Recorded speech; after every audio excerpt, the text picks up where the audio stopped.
Hello again, St. Joseph's. Once again, Josh Nehnevaj here, the seminarian assigned to you for the summer.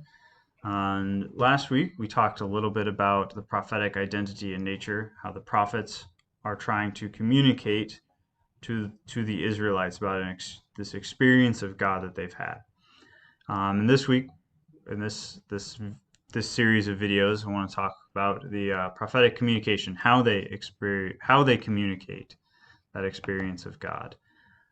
So once again, the prophets are trying to recount this experience of the relationship with God. Frequently, the prophets are trying to confront the problem of the relationship between the Israelites and God. Oftentimes, the Israelites kind of stray from that. They're not in a correct relationship with God.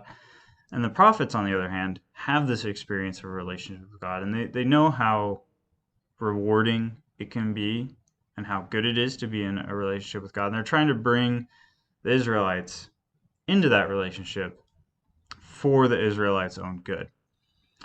Well, the prophets are human, so they're going to run into a few issues while they're doing this. And the first is that they're trying to recount an experience. And I mean, think about how difficult it would be to tell somebody about certain experiences if they had never had this experience before. Like, think of telling a blind person about the color red, or trying to describe the feel of the wind on your face. And then they're also trying to talk about God, and being human, that they only have access to the human language, to human actions. And the problem is that God so far exceeds our ability to talk about him. And this is something that theologians and philosophers have struggled with through many ages. And one of the solutions is to just say what God isn't. So for instance, if we say God is good, then that means God is not evil. Or if we say that God is immortal, then that means he is not mortal. But the prophets are trying to do so much more than just say things about God or about what God isn't. They're trying to communicate this experience of a relationship with God.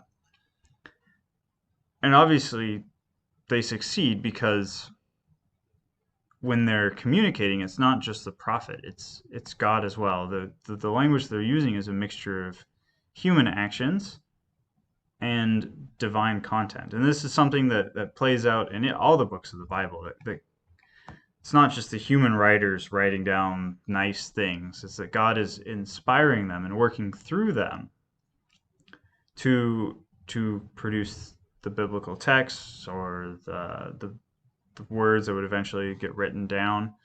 That's not to say that God is dictating to the prophets or to the authors.